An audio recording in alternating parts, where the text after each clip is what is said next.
Chào các khán giả thân yêu của thế giới hôm nay. Thế chiến, chiến tranh lạnh đã lùi sau và dĩ vãng, nhưng cuộc chạy đua hạt nhân vẫn đang nóng lên từng ngày. Nhiều quốc gia thi nhau phát triển vũ khí hạt nhân. Và trong quá khứ, đã có rất nhiều những quả bom được tạo ra, được thử nghiệm với sức công phá kinh khủng. Nếu các bạn nghĩ 2 quả bom nguyên tử dội xuống nước Nhật là khủng khiếp nhất rồi, thì chưa đâu nhé. Trong video hôm nay, chúng tôi sẽ cho các bạn thấy con người còn tạo ra những quả bom mạnh đến mức bạn không thể tưởng tượng nổi. Thậm chí có một quả bom suýt chút nữa đã đưa con người trở về thời kỳ đồ đá.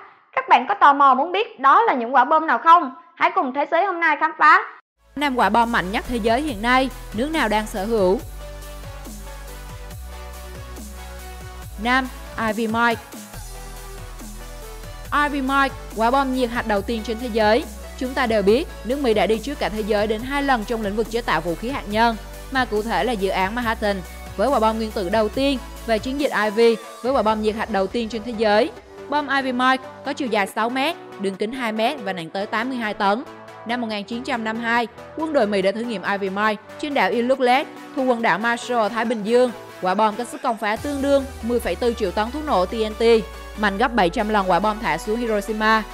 Quả cầu lửa rộng tới 5 km do quả bom tạo ra bao phủ đảo Ilulissat, che kín bầu trời. Sóng xung kích làm biến mất mọi thứ trong phạm vi 5 km, thổi bay các vật thể ở những đảo lân cận. Không tòa nhà hay cây cối nào còn sót lại. Ilulissat bị xóa sổ hoàn toàn. Thay vào đó là một cái giếng đục sâu xuống đáy đại dương, rộng 2 km, chiều sâu đủ nuốt một tòa nhà 17 tầng. Ilulissat hoàn toàn biến mất và sau này không còn được hiển thị trên các loại bản đồ. Trong 30 năm, Mỹ chi hàng trăm triệu đô la Mỹ để tẩy uế cho dãy đảo san hô ở quần đảo Marshall, nơi họ thử nghiệm Ivy Mike. Thế nhưng vụ thử bom khinh khí của Mỹ lại khơi mào một cuộc chạy đua vũ trang mới.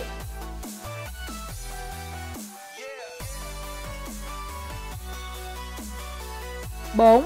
MK-17, MK-24. Vị trí thứ tư thuộc về bom MK-17, MK-24 có khối lượng 21 tấn, là loại bom nhiệt hạch nặng nhất từng được Mỹ chế tạo. Đây cũng là dòng bom nhiệt hạch đầu tiên được sản xuất hàng loạt và biên chế cho không quân Mỹ, với sức mạnh ước tính tương đương 10 đến 15 triệu tấn thuốc nổ TNT. Mỹ chế tạo khoảng 200 quả MK-17 và 105 quả MK-24 trước năm 1955. Loại bom này bị loại bỏ sau đó 2 năm. Sự khác biệt duy nhất giữa hai phiên bản là vật liệu chế tạo tầng sơ cấp, cũng là một quả bom phân hạch. MK-17, MK-24 được trang bị cho anh tạc cơ chiến lược B-36. Mỗi quả có một dù hãm đường kính 20 m để máy bay kịp thoát ly. Ngày 27 tháng 5 năm 1957, một quả MK-17 bị vô tình thả khỏi khoang chứa trên chiếc B-36 ở phía nam căn cứ không quân Kirtland, Mỹ. Quả bom rơi xuyên qua cửa khoang bom ở độ cao 520 m. Khối thuốc nổ ở tầng sơ cấp bị kích hoạt khi chạm đất, tạo ra hố sâu 3,7 m và đường kính 7,6 m. Phản ứng hạt nhân không xảy ra do loại kích nổ plutonium được tháo rời, nhưng vật liệu phóng xạ đã bắn ra khỏi khu vực rộng 1,5 km.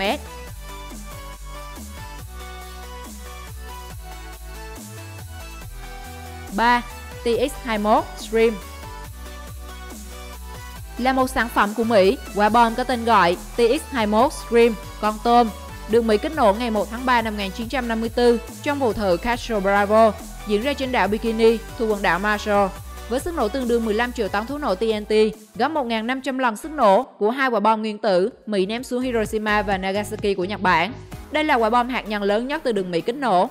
Chỉ trong vài giây, quả cầu lửa khổng lồ ước tính có đường kính 7 km xuất hiện trên bầu trời và có thể được nhìn thấy từ đảo Swaziland, cách đó 450 km. Vụ thử Castro Bravo gây tác hại sâu rộng đến cư dân sinh sống trên nhiều đảo lân cận và cả thuyền viên trên các tàu đánh cá, tàu hàng và cả tàu chiến của Hải quân Mỹ trong khu vực. Hàng trăm dân cư sinh sống trên các hòn đảo đã bị nhiễm xạ nặng nề. Thậm chí 116 thuyền viên trên tàu sân bay USS Baroki của Hải quân Mỹ bị phơi nhiễm phóng xạ. Tàu đánh cá Daigo Fukuryu Maru của Nhật Bản tiến vào khu vực cách tâm vụ nổ 60 km, khiến 17 thuyền viên bị nhiễm xạ nặng. 4 người trong số này đều chết vì bệnh ung thư chỉ sau đó vài năm, những người còn lại đều mắc ung thư tuyến giáp. Thảm họa đã khiến Mỹ chịu nhiều sức ép, ngừng thử hạt nhân công khai. Kể từ năm 1962, toàn bộ các vụ thử hạt nhân ở Mỹ đều diễn ra dưới lòng đất.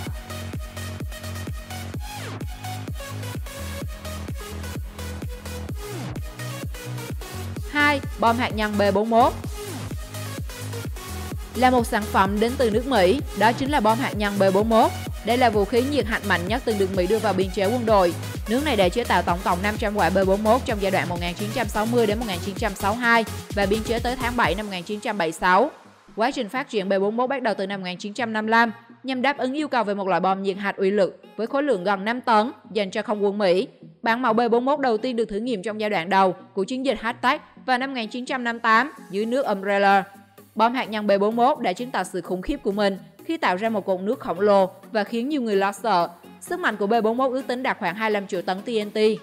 Tuy nhiên, rất may là loại bom này chưa được bao giờ kích nổ trong thực tế, và nếu so với các loại bom mà Mỹ đã rải xuống Việt Nam, tuy là nhiều hơn cả trong Thế chiến thứ hai, nhưng về mức độ hủy diệt thì chúng chẳng là gì so với B-41, phải không các bạn? 1. Bom Sa Hoàng RDS-220. Ngôi vị quán quân dành cho quả bom mạnh nhất thế giới thuộc về Tsar Bomba, hay còn gọi là bom Sa Hoàng. Đây là quả bom hạt nhân mạnh nhất của Nga từng được thử nghiệm trong lịch sử. Ngày 30 tháng 10 năm 1961 trở thành ngày đánh dấu Liên Xô bước lên ngôi vị bá vương hạt nhân sau khi nước này sản xuất và cho nổ thử quả bom vua Sa Hoàng tại quần đảo Novaya Zemlya. Theo thiết kế ban đầu, Tsar Bomba có sức nổ tương đương 100 triệu tấn TNT hay 6.600 quả bom ném xuống Hiroshima. Giờ thì bạn có thể tưởng tượng mức độ hủy diệt của nó như thế nào rồi đấy. Tuy nhiên, nhóm chế tạo đã quyết định giảm sức nổ của nó đi một nửa để đảm bảo an toàn. Khi được kích nổ, quái vật Tsar Bomba có sức công phá thực tế đạt tới 57 triệu tấn TNT, đủ để biến khu vực nó phát nổ trở về thời đồ đá. Trong chớp mắt, nó tạo ra một quả cầu lửa trải rộng khoảng 8 km, bùng lên dưới dạng một đám mây hình nấm cao 64 km. Người ta có thể nhìn thấy nó từ khoảng cách xa tới 1.000 km. Những tác động mà trái bom tạo ra là vô cùng khủng khiếp. Cỏ cây, đất đá và sinh vật sống đều bị nung chảy và thổi bay sau khoảnh khắc nó phát nổ. Trong bán kính 100 km, tính từ tâm vụ nổ, sức nóng của nó vẫn có thể gây bỏng lên người cấp độ 3. Thậm chí, sóng xung kích có tâm nổ 900 km cũng có thể phá vỡ cửa kính của các ngôi nhà. Những điều này cho thấy sức hủy diệt của bom Sa Hoàng vượt xa tính toán của con người và hậu quả của nó khiến dư luận rùng mình. Cảm ơn các bạn đã xem video. Mọi ý kiến đóng góp cho nội dung hôm nay các bạn hãy để lại cho chúng tôi trong phần bình luận nhé. Hãy like và share video cho mọi người cùng xem. Và chúng tôi luôn nhắc các bạn là hãy nhấn đăng ký theo dõi kênh để trở thành người đầu tiên được xem những video mới nhất và hấp dẫn nhất của thế giới hôm nay. Xin chào và hẹn gặp lại.